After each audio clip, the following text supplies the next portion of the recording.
Hello, hello. Thank you so much for purchasing your watercolor brushes for Procreate. And now I'm going to teach you how to use them. My name is Anna Markowitz. I am the creator of Digital Art Junky.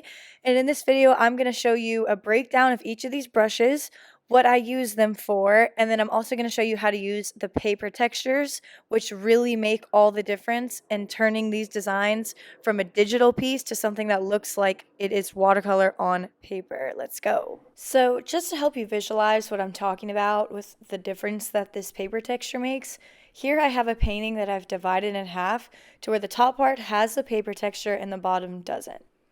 Now take a look at how these brushes look with the paper and without. On the section that doesn't have the paper, it still looks good. It still looks like a watercolor, but the top part is where you really see it start to take on that really realistic look. To add a paper texture, come over to your Actions panel and select Insert a File. Insert the paper of your choice and make sure it covers the entire canvas. You also want this layer to be your utmost top layer. Now what I like to do is mess around with the light settings. So I'll click that N, and then I'll either choose color burn, linear burn, multiply, or overlay. I recommend testing out each one of these and seeing which one fits best with your piece of artwork. Side note, if you decide to use the multiply light setting, duplicate that layer and bring it all the way to the bottom. So you'll have one paper texture at the very top and one at the very bottom. So let's break down these brushes. The first ones we're going to cover are going to be our liners. So that's going to include the ink liner, the rough liner, and the ink brush. Alright, so starting with the ink liner, I like to use this brush for either outline work or to create some precise line work inside my drawing. It's pressure sensitive, which means that if you press down with your Apple Pencil, two things are going to happen. One, the brush is going to get bigger in size, and it's also going to turn darker. It'll actually turn completely black if you press down really hard. So a light touch is going to give you a more colorful look, and as you press down harder, it'll start to darken it up. So the next brush is our rough liner. This is another pressure sensitive brush. If you press down lightly, you will get a more transparent look and a thinner line.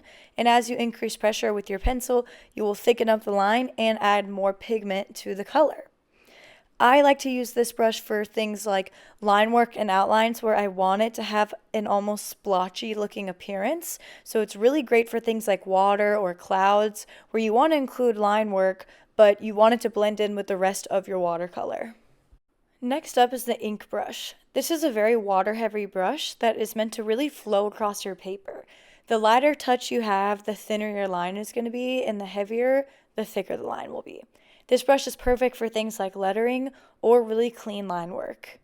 After the liners, you have a few options to choose from of pointed tip brushes. First up is the watery pointed brush. This brush reacts to pressure by basically adding water to the brush. So the harder you press down, the more translucent your line is going to be, and it's going to be bigger.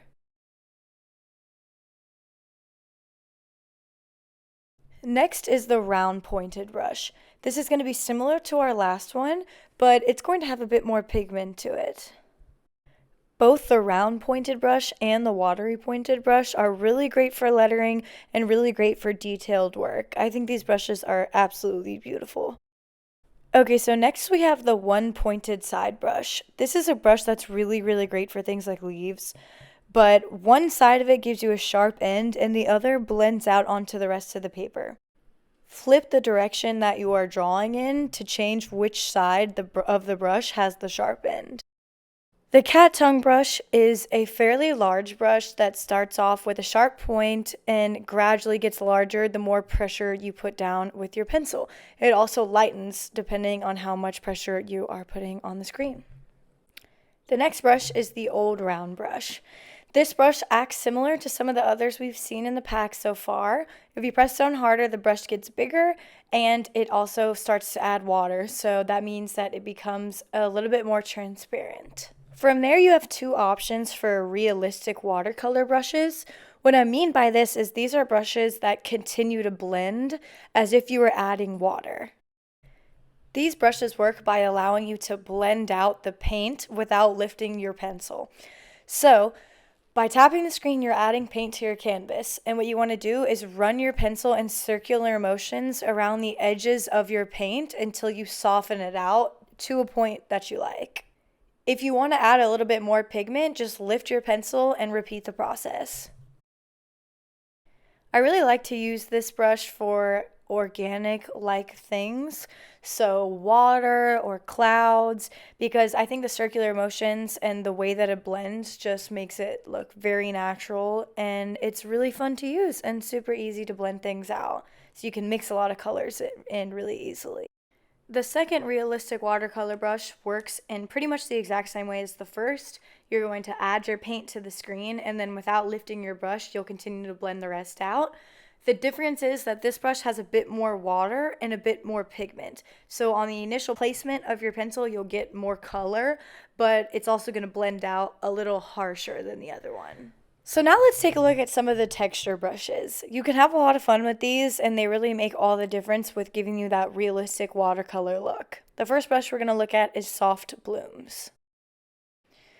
This brush has a very cloudy and splotchy type of appearance.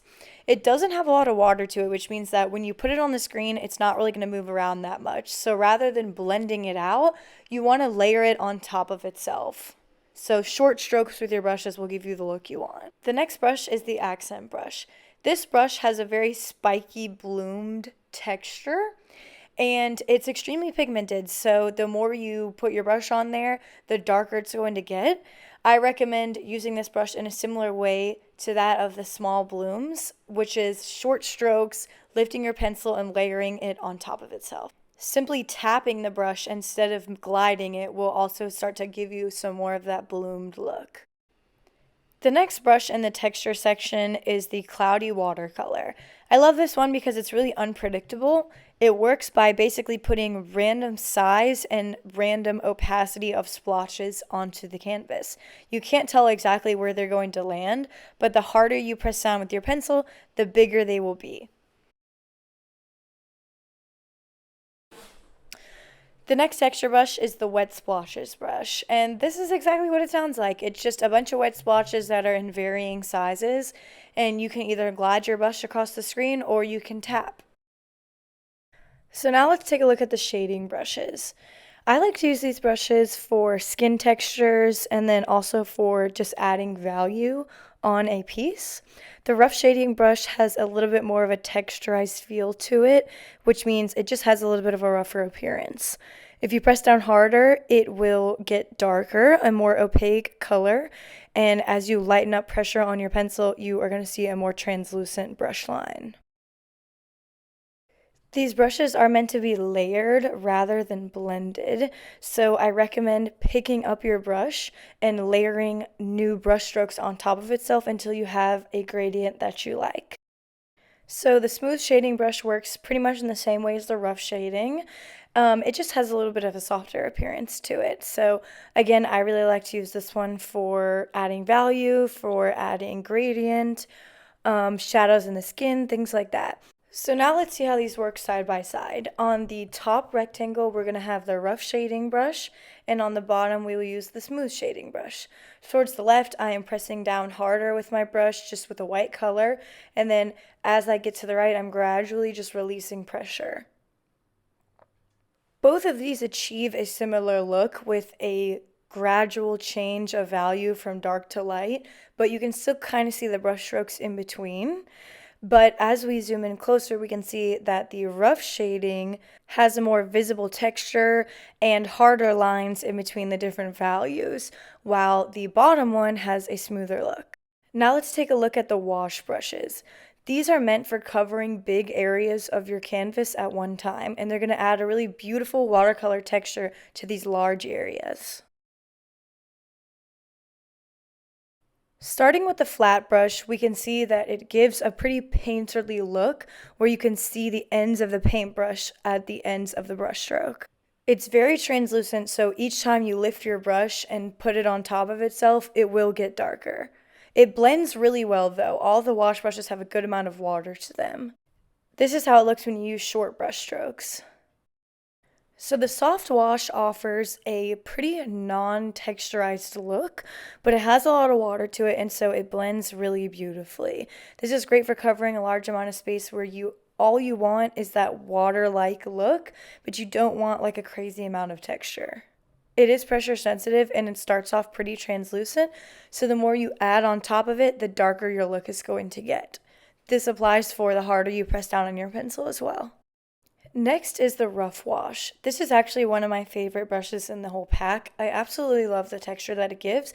It's going to start off with a really speckled, textured look, but as you run your brush in circles, it'll start to blend out and soften up that texture a bit. It's very pressure sensitive, so the harder you press down, you're going to get a lot more color on the screen, but like the texture itself, you can keep running your brush in circles to blend it out. And as you get towards the edge, if you lighten up that pressure on your brush, you can end up with this really beautiful gradient. Next, we have the Bloom on Paper brush. This brush gives off a very clear and distinct texture of little tiny blooms throughout, and it's pretty opaque. So you are going to see this texture really well, even with a light touch. The harder you press down, the more opaque it will get, but even a light touch will still give you this really texturized look. Next, we have the grain brush. This gives off a really speckled look, and it is pressure sensitive, so the harder you press down, the more color you're going to get. And you can create these really beautiful textured gradients through using this brush. So next we have our blending brushes. And so these work in tandem with the other brush strokes that you have on your canvas. What I mean by that is you don't want to use them by themselves. They go on top of another brush stroke that you've used to help you blend them together. Essentially, these work by adding water onto your canvas. So as you can see, I've laid down some colors using other brushes in the pack. Then I'm going to start with selecting my wet blending brush, and let's take a look at what this does. Working in the same layer as those colors, I'm just going to gently run this brush in circles. And what it's going to do is place down whatever color I am working with in that top right color bubble. So here I've chosen the same turquoise that's in the top layer. So the harder I press down, the more that color is going to appear. The lighter I press down, the more it's just going to blend the two. So next is the soft blending brush, and this one works in a really similar way to the wet blending brush. It's going to add just a little bit of whatever color you're working with. So select a color that is going to work with the ones you're trying to blend. Here I'm going to select this dark red. I find that it's a little bit easier to get a softer gradient when using this brush versus the wet blending brush. So the pure water blending brush does not have any color to it. It is just straight up adding water onto your canvas. So it's really fun to use, and it kind of acts similarly to your smudge tool. Through this brush, you can either get some nice visible lines when you're moving that paint around, or you can make the size of the brush bigger and get a really soft gradient. So play around with this one. I really like the final look. Next up is the Sharpline Splendor. I think this blending brush is amazing for doing things like either grass or water because it creates this really pretty striped look that is very similar to me, like water being reflected on the ocean or like grass growing out of the ground. So just run your brush back and forth in a zigzag motion and you will start to get longer lines. The harder you press down, the more water it's going to add. Moving on to the splash stamps, these all work in pretty much the same way, and they work a little differently than the brushes. You're not going to run your pencil along your screen, you're going to simply tap it. This is going to place the splash stamp onto the canvas, and each tap will rotate the splash so that it looks a little bit different and a little more organic. Let's take a look at what these look like on artwork. First, we're going to start off with the paint drop stamp. Next is the splash stamp, the splash stamp 2, the splash brush, which unlike the stamps actually can be drawn across the canvas without lifting your brush, and finally the quick foliage brush. This is just my go-to brush when it comes to things like making trees or pines. The way it works is that the lighter you press, the thinner the line is going to be. So you want to create a thin line at the top of your tree and gradually press down harder as you get towards the bottom. So that is it for the watercolor brushes. Thank you so much again for buying them, and I hope you enjoy them. If you ever have any questions along the way, don't hesitate to comment on my Instagram, on my TikTok.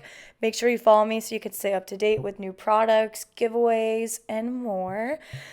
And enjoy your brushes. Thank you so much again.